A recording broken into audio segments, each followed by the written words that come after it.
আসসালামু আলাইকুম। কেমন আছেন সবাই? আশা করছি আল্লাহ তাআলার অশেষ রহমতে সকলে ভালো আছেন। আপনাদের দোয়া এবং ভালোবাসায় আমরাও ভালো আছি। চলে এলাম আরও একটি ভিডিও নিয়ে আপনাদের মাঝে।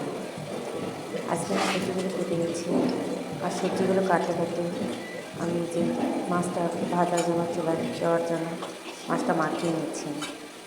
মাছটা মাখানো শেষ, এই তো চুলায় বসিয়ে দিয়েছি। আর এদিকে দেখেন আমি অফলাইনে সমস্ত সবজিগুলো কেটে নিয়েছি এক এক করে। লাউটা কেটে নেওয়ার পর এটুকু বেঁচে গিয়েছে, এইটুকু লাউ আমি পেপার দিয়ে মুড়িয়ে রেখে দেবো। যেদিনই খাই না কেন এই লাউটা যেমনকার লাউ তেমনই থেকে যাবে। রান্না করতে এসে দেখি মশলা বাটিটা ফাঁকা, তার মশলাগুলো তুলে নিচ্ছি মশলার বাটিতে এক এক করে। গুঁড়োটা তুলে নিলাম, আর মরিচের বাটিটা ফাঁকা, তার মরিচের গুঁড়োগুলো তুলে নিব। মরিচের গুঁড়োগুলো ঢেলে দিতাম মশলার বাটিতে। সমস্ত মশলাগুলো তুলে নিয়ে ঢাকনাটা লাগিয়ে দেবো। রান্নাও বসিয়ে দিয়েছি দেখি। রান্নাটা দিয়ে দিয়েছি, তারপর পেঁয়াজ আমি গুঁড়া মশলাটা গুলিয়ে নেব। সেজন্য আমি পানিতে কিছুটা পরিমাণে লবণ, হলুদ গুঁড়া, ধনিয়া গুঁড়া আর মরিচের গুঁড়ো দিয়ে দিচ্ছি।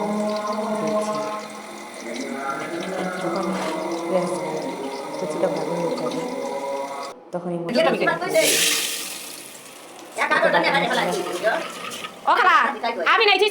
মতো কাজ করবে। মশলাটা কষানোর কথা দিচ্ছি। আপনারা যারা আমাদের ভিডিওটি দেখছেন অবশ্যই ভিডিওটি লাইক দেবেন, কমেন্ট করে জানাবেন ভিডিওটি কেমন হয়েছে।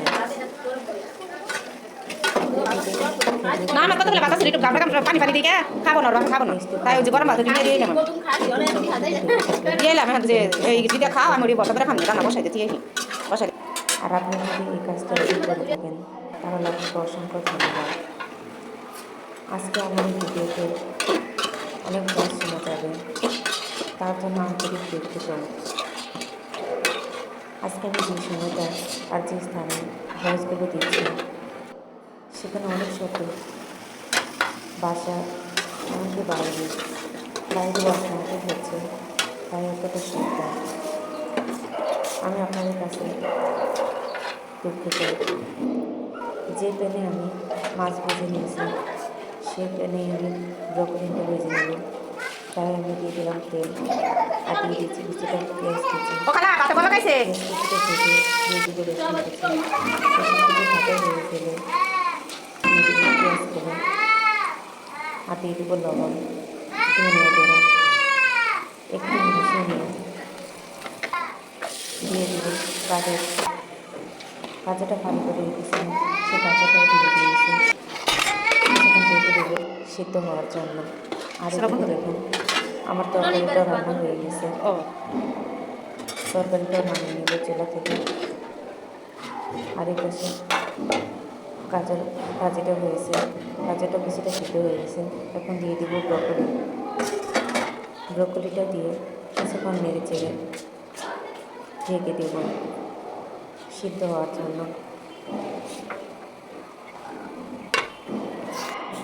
রুমে এসে আলু আর পেঁয়াজ সেটা যেখানে রাখে সেখানে ভেজে রাখতেছে, নাহলে পলিথিনে থাকতে থাকতে নষ্ট হয়ে যাবে। সেজন্য আমি এটা ঢেকে ঠিক জায়গায় রেখে দিচ্ছি। পেঁয়াজগুলোর মধ্যে অনেক ময়লা, তাই আবার ছেড়ে নিলাম। ছেড়ে নিয়ে আমি সুন্দর করে গুছিয়ে রাখতেছি পেঁয়াজগুলো। আমি জানি আমার এই ভিডিওগুলো যারা দেখেন তাদের মধ্যে যারা আমাকে পার্সোনালি ভাবে ছিলেন তারা অনেক মন্তব্য করেন। আশা করি আপনারা বাজে কোনো মন্তব্য করবেন না। ব্রকলিটা হয়ে ব্রকলিটা নেড়ে চেড়ে দেবো। নেড়ে চেড়ে দিয়ে আবার ঢাকনা দিয়ে ঢেকে দেবো, কারণ ব্রকলিটা মাঝে মাঝে না নেড়ে চেড়ে দিলে নিচ দিয়ে লেগে যাবে, তাই একটু নেড়ে চেড়ে দিতে হবে।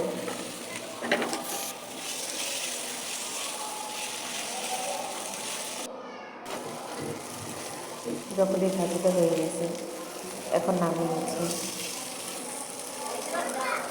নামিয়ে একটা বাটিতে রেখে দেবো।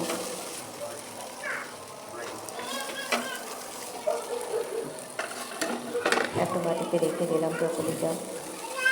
আর এই প্যানের মধ্যেই আমি আলু আর লাউয়ের খোসাটা ভেজে নেব। সেজন্য আমি এখানে পেঁয়াজ মরিচ আর পেঁয়াজের তেলে দিয়ে নিয়েছি। একটু ভাজার পর দিয়ে দিচ্ছি লবণ, হলুদের গুঁড়া আর মরিচের গুঁড়া। এগুলো দিয়ে ভেজে নিয়ে দিয়ে দেবো আগে দিয়ে কেটে রাখা আলু আর লাউয়ের ছড়িটা। একটু নেড়ে চেড়ে নিয়ে এটা আমি ঢেকে দেবো সিদ্ধ হওয়ার জন্য। না ঢেকে দিলে এটা ভালোভাবে সিদ্ধ হবে না, তাই আমি ঢেকে দেবো সুন্দর করে সিদ্ধ হওয়ার জন্য। একটু পর পর এসে নেড়ে চেড়ে দিতে হবে, না হলে নিচ দিয়ে লেগে যাবে।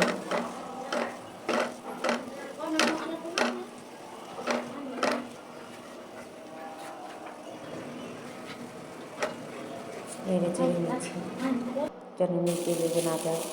এই তো আমার আলু আর লাউয়ের ছিলকা ভাজা হয়ে গেছে। এখন নামিয়ে নেব চুলা থেকে, একটা বাটিতে রেখে দেব। আজকের মতো এখানেই বিদায় নিচ্ছি। সকলে ভালো থাকবেন, সুস্থ থাকবেন। আল্লাহ হাফেজ।